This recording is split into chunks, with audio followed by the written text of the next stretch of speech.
Hey, what's going on? It's Ryan here with Intersection Records and talking about ZZ Top. You know, it's been almost 3 years since Dusty Hill, bassist and co-founding member of ZZ Top, has passed away. And you know, they kept going immediately. When Dusty got sick back in 2021, roadie Elwood Francis took over for a few shows, and then Dusty passed away, and they kept the tour going. And Elwood has stayed in the band. He even went from a scruffy chin to a chest-length beard, and still plays with them today.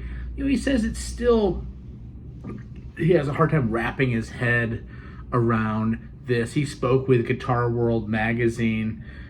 He said, when I first started doing it, Dusty was just sick and I was going to do it for a few weeks while he was home. He said it was an entirely different thing because I was just helping out. He continued, I didn't have to worry about the weight of the crown because I was just helping. They pulled me aside, said, can you honestly say you can play these parts? He said, I can do it, but I don't think people would enjoy me doing it.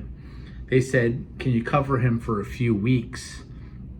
You know, he had previously played a harmonica in Billy Gibbons' band. He was a roadie. He was part of the crew, and he was the obvious replacement because he could play those bass parts. He said, we'd done some gigs when Dusty passed. By that time, I wouldn't say I was comfortable because I'm still not effing comfortable. I had a piece of paper on the riser for the first 2 shows if I got in trouble, and by the 3rd show I got rid of it and just did the show. He added, it's just weird. Dusty is their bass player. I'm not the bass player. I'm not in the band. I'll never be in the band. I shouldn't be. It's Dusty's thing. Sure, I'll still play with them, but it's a weird thing, man. You know, you think about things like this, and I remember thinking at the time, man, they're not showing respect to Dusty by just having a fill-in and then immediately keeping it going. And then I thought about this. You know, they've been together for 50 years. Over 50 years. They got a crew. They got drivers. They got, you know, sound guys. They got a whole business here.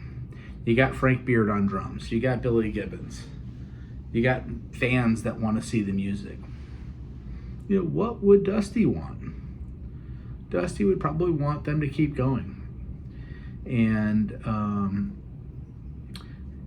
I think it's good. I think it is good. I think it works. I have not seen them with Elwood. I'd like to see them with Elwood. They're coming to a theater here in St. Louis in November. And I think it's an example of, you know, what else am I going to do? What else is Billy Gibbons going to do? You know, he's not going to go home. He's not going to, you know, they still want to do it. You still got 2 of the 3 members. For a long time, they were the only band out there that had all the original members. In fact, I could do a show maybe on bands that have had the longest runs with the original lineup. That'd be an interesting show. And maybe a show on bands that have no original members or 1 original member. I think it's great. I think it makes people happy. I think it gives these songs life. And that's all I'm going to say about that. Check out my channel. We do shows every day. We talk about good, great music on a daily basis. Peace out. See you later.